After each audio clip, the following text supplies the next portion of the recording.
Pan India movies lovers ఎంతగానో ఎదురు చూస్తున్న తెలుగు సినిమాలలో సాలర్ ఒకటి. KGF director Prashanth Neel pan India star hero rebel star Prabhas కాంబినేషన్లో వస్తున్న ఈ సినిమాపై భారీ అంచనాలు నెలకొని ఉన్నాయి. కాగా ఈ సినిమా 2 పార్టులుగా రాబోతుంది.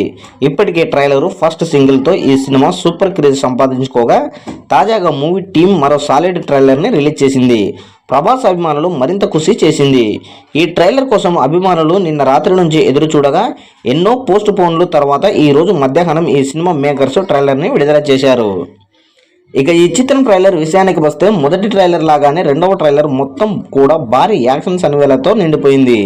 తండ్రి కొడుకులకు సుల్తాన్ కథ చెప్పడంతో ప్రారంభమైన ఈ ట్రైలర్ సుల్తాన్ ఏ సమస్య వచ్చినా సైన్యంకి కాదు తన స్నేహితుడికి చెబుతారు అనే డైలాగుతో ప్రభాస్ ఆగమనాన్ని చూపించండి.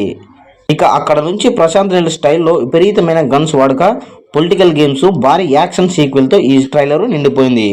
చివరిగా ఈ కథ ప్రాణం స్నేహితులకి భద్రం శత్రువులుగా మార్చడమే అంటూ మొదటి పార్ట్ వీరిద్దరి శత్రువులుగా మారే దగ్గర ఆగుతుంది. ట్రైలర్కి ప్రశంసలతో పాటు విమర్శలు కూడా వచ్చిన విషయం తెలిసిందే. ఈ ట్రైలర్ని చూసిన కొంతమంది సినీ ప్రేక్షకులు అది మొత్తం కేజీఎఫ్ తరహాలోనే ఉంది, కథ కూడా దాదాపుగా అలాగే ఉందని కామెంట్స్ పెడుతూ వచ్చారు. ఈ నేపథ్యంలోనే మూవీ నుంచి వచ్చిన సెకండ్ ట్రైలర్ మాత్రం అదిరింది అని చెప్పుతున్నారు.